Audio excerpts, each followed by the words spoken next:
I, 29F, come from what you'd call an upper-middle-class family.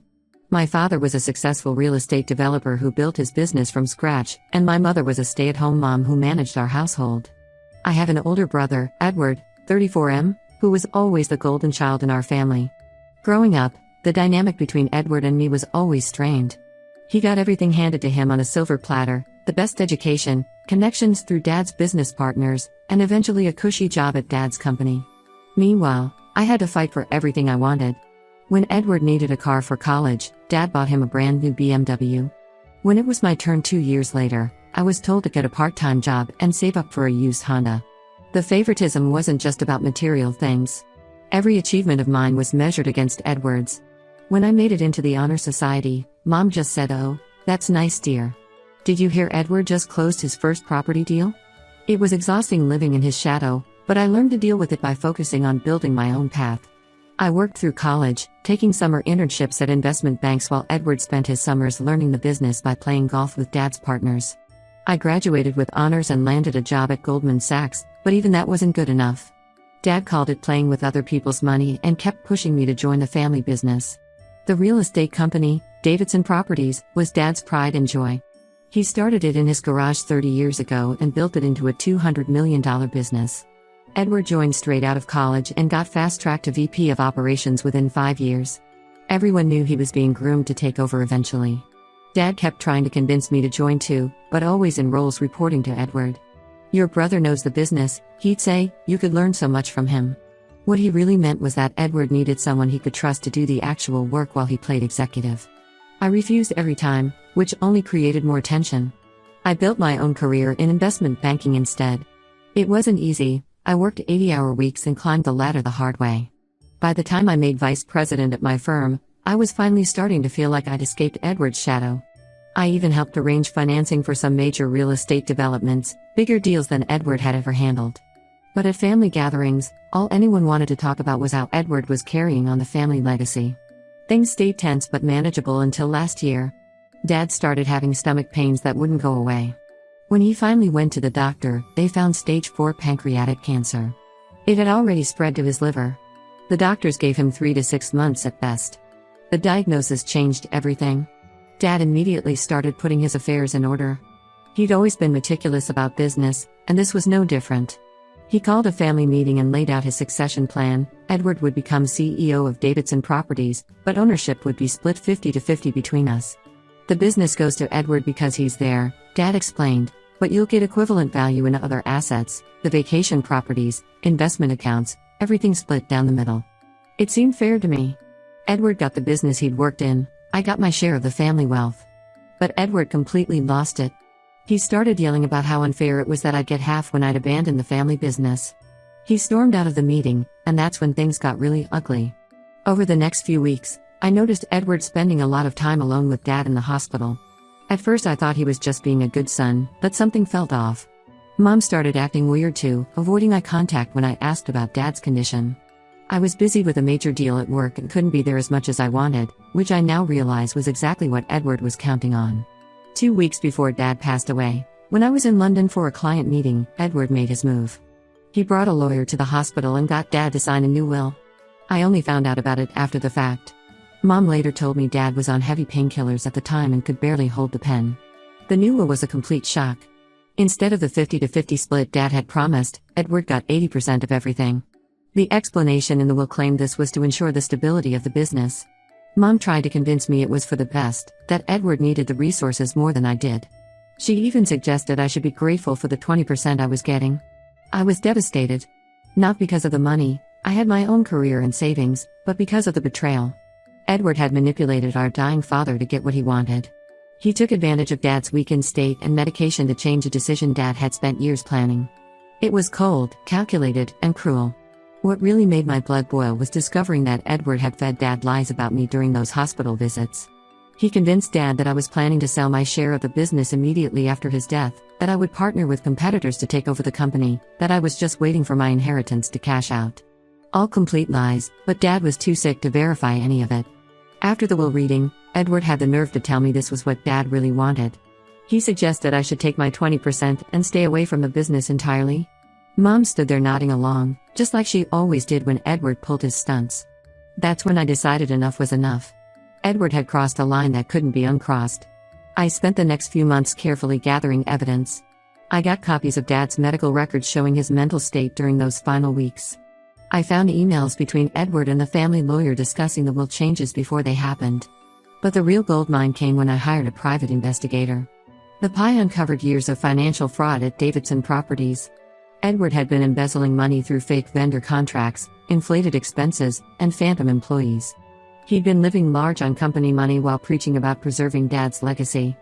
But that wasn't even the worst of it. The PI also found evidence of multiple affairs, including one with the wife of Dad's oldest friend and business partner. Instead of confronting Edward immediately, I decided to play the long game. I pretended to accept the will's terms. I showed up at family dinners, made nice with Edward, even congratulated him when the board officially made him CEO. All while building my case and waiting for the perfect moment to expose everything. That moment was coming soon, at the annual charity gala where all of Dad's old business partners would be present. Edward wouldn't know what hit him. Update 1: The annual Davidson Properties charity gala was everything I expected and more. It's a massive event held at the Plaza Hotel every year, where Dad's old business partners, major clients, board members, and family friends gather to celebrate and raise money for local housing charities. Dad started this tradition 20 years ago, and it was always his favorite night of the year. Edward spent weeks preparing for this event. He wanted to prove he was worthy of being Dad's successor, so he made sure everything was perfect. The theme was continuing the legacy. The irony wasn't lost on me. He even had massive portraits of Dad displayed around the ballroom, which made what I was about to do feel even more justified. I arrived early and sat at my assigned table near the back. Edward had deliberately seated me far from the main action, probably hoping I wouldn't draw attention. His wife Sarah was helping him greet guests at the entrance. She looked stunning in her designer gown, completely unaware that her perfect life was about to implode. Almost felt sorry for her. Almost. The evening started with cocktails and networking. I watched Edward work the room like he owned it, laughing with board members and schmoozing with clients. Mom was there too, floating around like the proper society widow, still playing her part in Edward's charade. I noticed she kept glancing nervously in my direction. She knew something was off but couldn't figure out what. Then came the moment that sealed Edward's fate. I overheard him talking to Richard Evans, one of our biggest clients, near the bar. He was bragging about how smoothly the succession had gone, how Dad had seen the wisdom in giving him control. He actually said, "Sometimes you have to help people make the right decision, you know what I mean?" While winking at Richard. That's when I knew I wouldn't hold anything back. The presentation was scheduled for 8 p.m. Edward took the stage, looking every bit the successful CEO in his custom tuxedo. He gave a speech about family values and continuing Dad's vision, standard stuff about integrity and legacy. Sarah watched adoringly from the front table, their perfect marriage on display for everyone to see. I had coordinated with the AV team earlier, claiming to have a special tribute video for Dad. They had no idea what was really on the USB drive I gave them. As soon as Edward finished speaking, the screens behind him lit up. The first slide was simple, the true Davidson legacy, followed by copies of Dad's original will showing the 50-50 split. Then came the medical records, showing Dad's heavy medication schedule during his final weeks. The emails between Edward and the lawyer were next, revealing their plot to change the will while I was out of town. The room got very quiet. Edward tried to signal the AV team to stop the presentation, but I'd paid them well to ignore any interruptions. Then came the financial records, fake vendor contracts, inflated expenses, money trails leading to Edward's personal accounts. Years of systematic fraud laid bare for everyone to see. Sarah's face went pale when the next section started. Photos of Edward with his mistresses, time-stamped hotel receipts, text messages arranging meetups. The worst was the evidence of his affair with Linda, the wife of Dad's oldest friend and business partner Tom. Tom was sitting right there in the front row, I made sure of that. The chaos that erupted was beyond anything I'd imagined. Sarah ran out crying. Tom lunged at Edward but was held back by other guests. The board members immediately huddled together in a corner, phones out, already calling their lawyers. Edward tried to play it cool, claiming it was all fake, but I'd made sure to have copies of everything ready to distribute.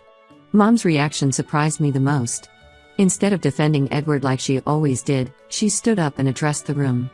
Her voice shaking, she confirmed everything, how she'd watched Edward manipulate Dad in the hospital, how she'd stayed silent out of fear and habit. She broke down crying, apologizing to me in front of everyone. Edward finally lost it. He charged toward me, screaming about how I'd ruined everything. Security had to escort him out. By then, most of his mistress's spouses had also left, presumably to start their own confrontations at home. The board called an emergency meeting right there in a side room. Within an hour, they'd suspended Edward and frozen his access to all company accounts pending investigation. Sarah's divorce lawyer was already on the phone before she left the building. Tom promised to bring criminal charges against both Edward and Linda. I stayed until the very end, watching it all unfold. Various board members and business partners came up to express their shock and support. Many admitted they'd always thought something was off about Edward but never had proof. A few even suggested I should take over the company. Mom begged to come home with me that night. She couldn't face going back to the house she shared with Edward. She spent hours apologizing, telling me how she'd failed both me and Dad by enabling Edward's behavior for so many years. She's staying in my guest room now, finally getting therapy to deal with her years of enablement. The company's legal team reached out the next day. They're terrified of a public scandal and want to settle the inheritance issue quietly. They've offered to restore the original 50-50 split and add compensation for damages. I haven't decided what to do yet. Edward hasn't stopped calling and texting, alternating between threats and pleas for mercy. I've blocked his number on everything. His reputation is destroyed, his marriage is over, and his career is in shambles. Part of me thought this would feel better than it does. Don't get me wrong, I don't regret exposing him. He deserved everything he got. But I thought revenge would feel sweeter than this empty feeling I'm left with. At least Dad's legacy is finally in the open, all of it, the good and the bad. I know he would be devastated to learn what Edward did, but I also know he would have wanted the truth to come out eventually. The investigation is still ongoing, and I hear there's more dirt yet to be uncovered. I'll update again when I know more. Update 2: the last 2 months have been absolute chaos. The company's internal investigation uncovered so much more than even I knew about. Turns out my expose at the gala just scratched the surface of Edward's schemes. The forensic accountants found that Edward had set up a network of shell companies to hide money he was siphoning from Davidson Properties. He wasn't just embezzling a little here and there, he had stolen nearly $12 million over the past 4 years. Dad would have been heartbroken if he'd known. But the real bombshell came when they discovered what Edward was planning. He had been secretly negotiating with a competitor, Mountain Ridge Development, to sell them key properties at below market rates. In return, they would give him a hidden ownership stake in the new developments. These were properties Dad had personally acquired and developed over decades. Edward was literally selling off Dad's legacy piece by piece. The board called me in for an emergency meeting last week.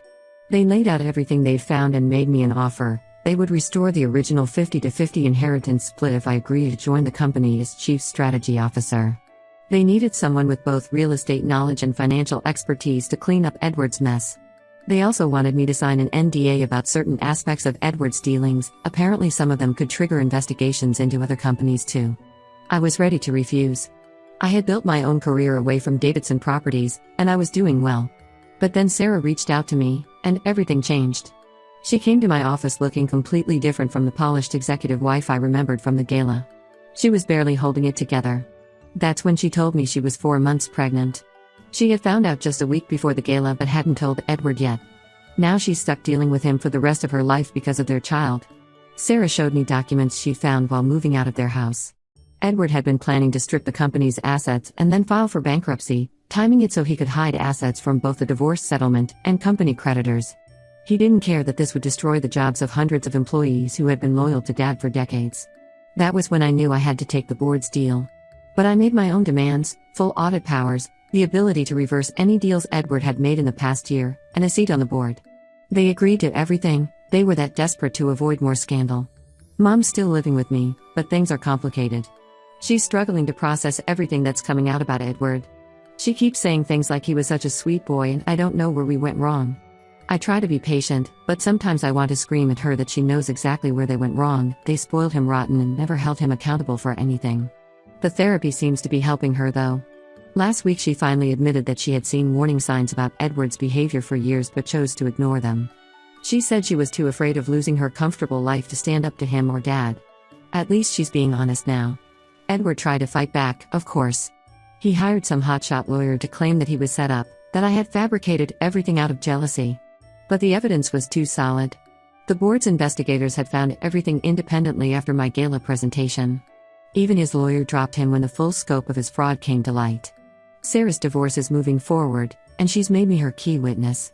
She's determined to protect her baby's future inheritance from Edward's schemes. The judge has already frozen most of his remaining assets after seeing evidence of his planned bankruptcy fraud. I'm slowly learning the details of Dad's business that I had stayed away from all these years.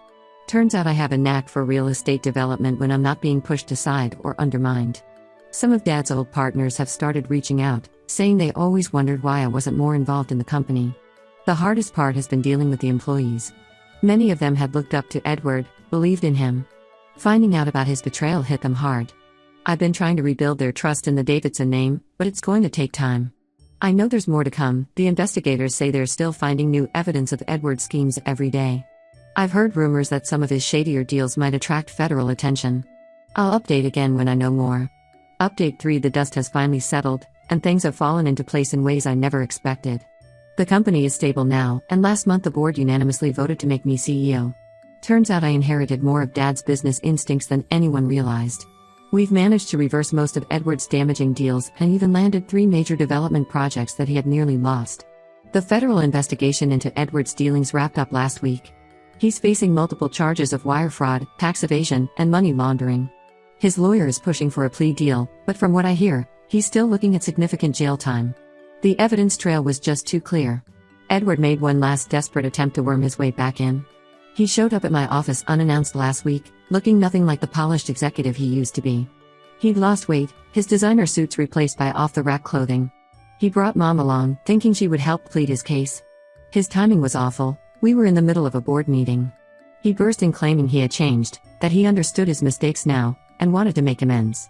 He even offered to take a junior position in the company, anything to get back in. Then he played his final card. He started talking about how Dad would have wanted the family to stick together. That's when Mom surprised everyone. She stood up, looked him straight in the eye, and said, "Your father would be ashamed of what you did to this company and your sister." She told him to leave and never contact us again. The security team had to escort him out while he yelled about family loyalty. It was pathetic but also strangely liberating. Sarah had her baby last month, a beautiful little girl named Claire. She asked me to be the godmother, which felt like the ultimate victory over Edward. He's not even allowed unsupervised visits with his daughter. The judge saw his history of deception as a character issue. He's required to pay significant child support from what's left of his assets, but he can't make any business decisions about his remaining shares without board approval. Mom's still living with me, but she's different now. The therapy has helped her understand how her enabling behavior contributed to everything. She's started volunteering at a women's shelter, helping other women who stayed in bad situations out of fear or dependency. Sometimes I catch her looking at old family photos with tears in her eyes, but she's finally standing on her own. The company's thriving under the new management. We've restored relationships with clients who had been wary of dealing with us after Edward's fraud came to light. Dad's old business partner Tom has become a mentor to me, saying he wishes he had seen my potential years ago instead of just following Edward's lead. Some family members, especially on Mom's side, still think I went too far with my revenge. They say I could have handled things privately, that exposing Edward publicly was unnecessarily cruel. But they don't understand, this was never just about the inheritance or even the business. This was about years of manipulation, favoritism, and abuse of trust. I don't regret anything. Edward made his choices, and now he's living with the consequences. The company is stronger than ever, Dad's legacy is secure, and for the first time in my life, I'm not living in anyone's shadow. I sleep just fine at night knowing that justice was served. Sometimes karma needs a little help, and I was happy to assist. This chapter of my life is finally closed, and I'm ready to write my own story now.